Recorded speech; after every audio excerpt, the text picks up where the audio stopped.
अस्सलाम वालेकुम। उम्मीद करती हूँ कि आप सब खैरियत से होंगे। मेरी उम्र कोई 10-11 साल की होगी जब मैंने पहली बार तागूत लफ्ज़ पढ़ा। हमारे घर में जंग और अखबार आता था नवाए वक्त का, तो अब्बू बड़े शौक़ से पढ़ते थे। अभी भी नवाए वक्त अखबार आता है, उसमें मुख्तलिफ़ कालम होते थे। अताउल हक कासमी साहब का, तैयबा ज़िया का, और भी बड़े अच्छे-अच्छे कालम मैं बड़े शौक़ से पढ़ती थी।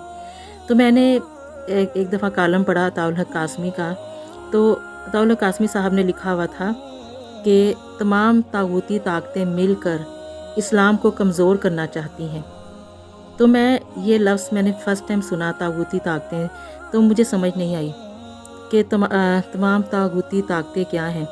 अब्बू से पूछा तो उन्होंने बताया कि तागूती ताकतें शैतानी कुव्वतें, जो कुफ़ार हैं, जो शैतान के पैरोकार हैं, जो अल्लाह की हदूद की नाफरमानी करने वाले, हद से बढ़ने वाले हैं, जो अहकाम अल्लाह ताला ने दिए हैं उनके उल्ट चलने वाले हैं, ये सब तागूती ताकतें होती हैं।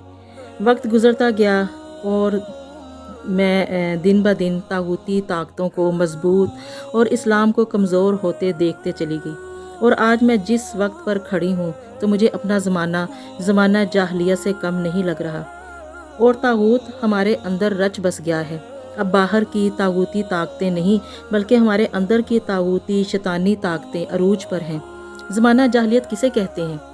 जिसमें बेटियों को ज़िंदा दफन करना, सूद आम होना, कत्लो गारत का बाज़ार गर्म होना, घर घर बेहयाई का होना, ना बड़ों की इज़्ज़त, ना छोटों से शफ़क़त, बेरहमी अरूज पर, इंसाफ का फुकदान, बददियानती, बेईमानी, वादा खिलाफ़ी वगैरह वगैरह। ये जितनी भी बुरी खराफात हैं, जितने भी गुनाह हैं, ये सारे ज़माना जाहलियत के थे। तो अब आप अपने दिल पर हाथ रख कर बताएँ कि क्या आज के दौर में ये सब गुनाह आम नहीं हैं? ये जहालत नहीं है तो क्या है? और इसके करने वाले जाहल नहीं है तो क्या है? बाकी रही बात औरतों और मर्दों की, तो अगर औरतों और मर्दों की बात की जाए तो औरतों को ज़्यादा कसूरवार इसलिए ठहराया गया कि औरतों की जो ज़्यादा तादाद में जाहल क्यों कहा गया, कि आप ख़ुद जानते हैं कि आप सोशल मीडिया पर आप देख लें, जितनी औरतें नाच गाना करती हैं, क्या इतने मर्द भी करते हैं? टिकटॉक पे जितनी औरतें अपना जिस्म दिखाती हैं, नाच गाना करती हैं, आती हैं सब, क्या मर्द भी इतना ज़्यादा आते हैं? जितनी औरतें बेलबास होने की कोशिश करती हैं, क्या उतने ही मर्द भी हैं? ये औरतें ही हैं ना जो औरत मार्च निकाल कर मेरा जिस्म मेरी मर्ज़ी का नारा लगाती हैं। काला जादू ज़्यादा औरतें क्यों करवाती हैं? ये मर्द क्यों नहीं करवाते? या फिर ये औरतें अपनी बेलगाम ख्वाहिशों को पूरा करवाने के लिए मर्दों को हराम कमाने पर मजबूर करती हैं। कभी सास, कभी नंद, कभी भाभी बनकर घरों के घर उजाड़ देती हैं, घरों के घर बर्बाद कर देती हैं।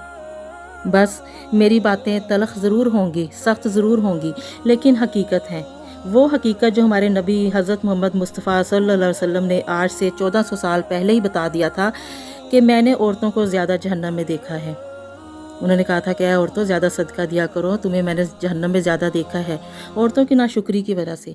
और ये जो दियोस हैं, इनका भी बता दिया कि वो शोहर, वो बाप, वो भाई, वो बेटा जो अपनी औरतों को बड़े फ़ख्र से पेश करते हैं, कभी टिकटॉक, इंस्टा, सोशल मीडिया पर, तो पैसों के लिए, व्यूज़ की खातिर क्या क्या कुछ करते हैं।